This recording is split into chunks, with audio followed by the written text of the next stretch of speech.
verdrietelijk zit het knietje op een wal. Hij kan het toch ook net helpen dat er net zo mooi wit is als Hipke en Wipke. En dat zijn broek wat aan de grutte kant is. Matten komt uit het wetterwaai. Hij gaat naar het knietje ta en vreegt. Look die meneer toch voor niet wat dogen niet, niet? Je mooie zakgraag pleegje, maar als je me in het vuist net zag. Waar bist je? Ik ben Matten de Moes. Ik ben Harke. Harke? Ja, ik ben hier uit Van Hoos. En ik ga mijn eigen zwembroek vergeten en nog een keer van mijn neefje zo. Maar ja, de broek is me wel wat te grut. Maar ik moet wel trainen. Trainen?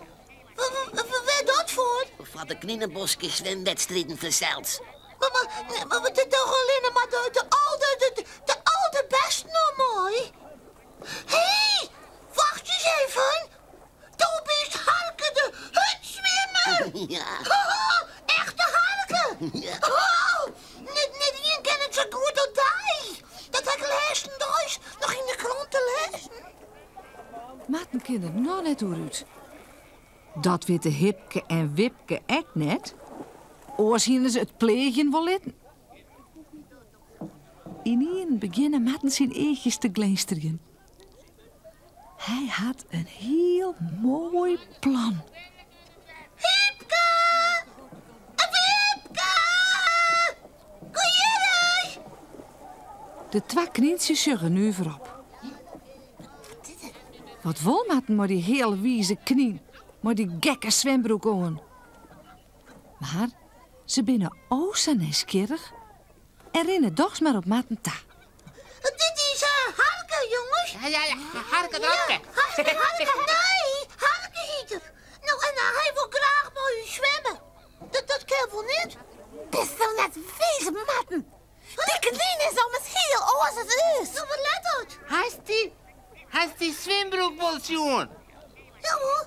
Dat best, dat kan vast niet hier zwemmen. Nee. Het is Dropke. Wacht je. Let hem eerst eens een keer muziekje. Goed? Nou, ja, toch. Hij moet het maar even proberen. Ja? Wipke en Hipke vinden het goed.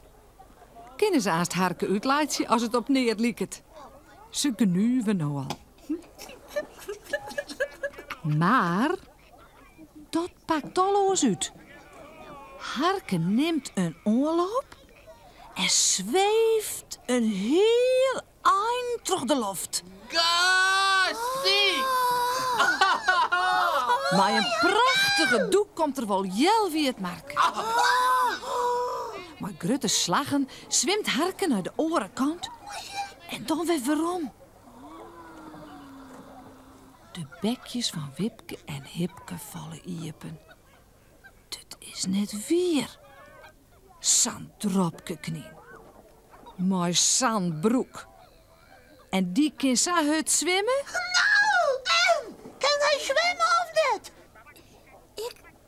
Ik ben een grote omkoop van knie. Ik kan niet meer, Matten. Harke, die zocht er boven thuis. Als u ziet. Ja, maar hij is net minder dan u. Hij is lang net minder. Hij is zelfs een beetje Nou zeg maar. knapper. Ja, hij is vol knapper. Ja. Wat is hier? Zullen we dan maar mogelijk een bootje? Ja. Ik bedoel, Harke en wij. Machine Ja. Dat willen ze wel. En even later lezen ze alle ger in het wetter. Harke leert Wipke en Hipke hoe ze hudder zwemmen kunnen. En hij leert Matten hoe er verder doeken moet. En net één denkt meer aan Harkes nuvere zwembroek. Of aan zijn zwarte stipjes op een kop. En als zo'n ei van de midden op hoe zo'n zillen, zei Harke. En nou alle jaren een ijskool. Ik trakteer je. IJskool, man. Fjouwer grutte ijskoos voor fjouwer grutte frun. Ik ben lekker op. Alles jou komt in. De slager in Morgen is er weer een nieuw verhaal van Matten de Moes. Nog maar lekker sliepen en ontmoen. Hm?